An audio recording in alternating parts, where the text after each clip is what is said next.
Olá! Hoje a gente vai desvendar juntos um desafio bem clássico da engenharia. Imagina só, o que acontece quando a gente aplica uma força num objeto que é feito de dois materiais diferentes? E se a gente quiser que um estique e o outro encolha ao mesmo tempo? Vamos ver passo a passo como calcular a força exata para isso acontecer.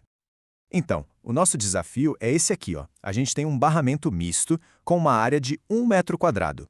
De um lado, o material A, que é bem rígido, com um módulo de elasticidade de 210 gigapascals. Ele precisa ser esticado, ou seja, sofrer tração. Do outro lado, o material B, um pouco mais flexível, com 70 gigapascals. Ele precisa ser esmagado, comprimido. E o detalhe, a deformação nos dois tem que ser da mesma magnitude, esse valorzinho de 10⁻⁶. A grande pergunta é, qual é a força total, a força P, que a gente precisa aplicar para fazer essas duas coisas acontecerem exatamente ao mesmo tempo? Certo. E aí, por onde a gente começa a resolver esse quebra-cabeça? Bom, a solução está num princípio fundamental da mecânica dos materiais. É a chave que vai abrir essa porta para a gente, a famosa lei de Hooke. De um jeito bem direto, a lei de Hooke basicamente diz o seguinte: para materiais elásticos, a força que você aplica é diretamente proporcional à deformação. É só pensar num elástico de borracha. Quanto mais você puxa, mais ele estica. Essa relação, que é super direta e previsível, é a ferramenta perfeita que a gente vai usar para calcular as forças dentro do nosso barramento. E aqui está a fórmula que traduz tudo isso em matemática. Esse sigma é a tensão interna do material. O epsilon é a deformação, ou seja, o quanto o material mudou de forma. E o E?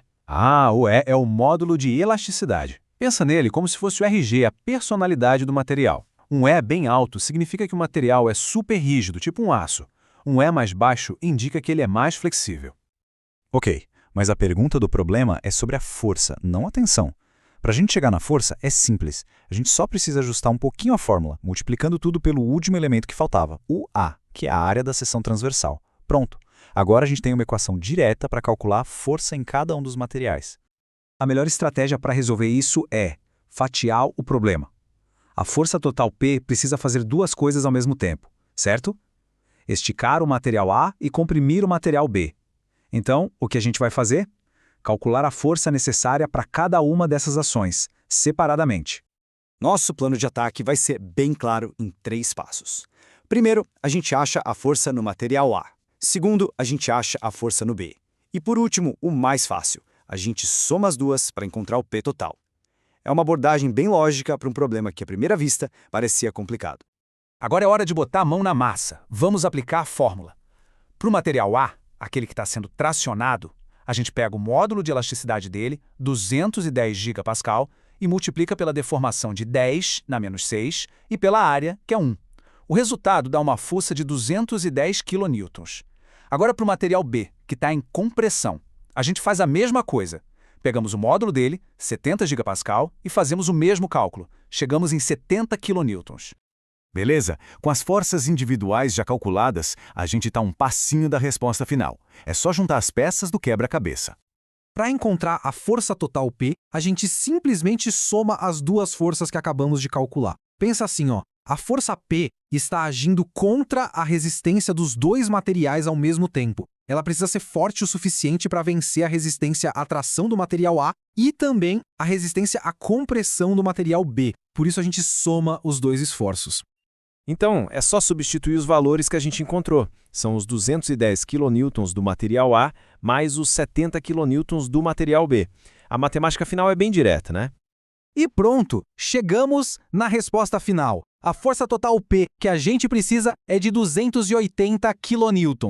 O grande segredo aqui foi entender que a solução não era sobre um material só, mas sobre a soma das respostas individuais de cada um deles. É como a fonte original dessa questão diz, né? Com a abordagem certa, essa questão aqui foi dada. Isso só mostra que, mesmo em problemas de engenharia que parecem complexos, quando a gente entende os princípios fundamentais, tudo fica muito mais acessível.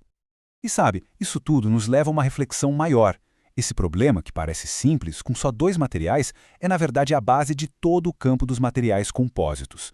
Da aviação aos carros esportivos, passando pela construção civil, entender como combinar materiais para conseguir propriedades específicas está no coração da inovação. E aí fica a pergunta para a gente pensar: como é que essas combinações de materiais vão continuar a moldar o nosso futuro?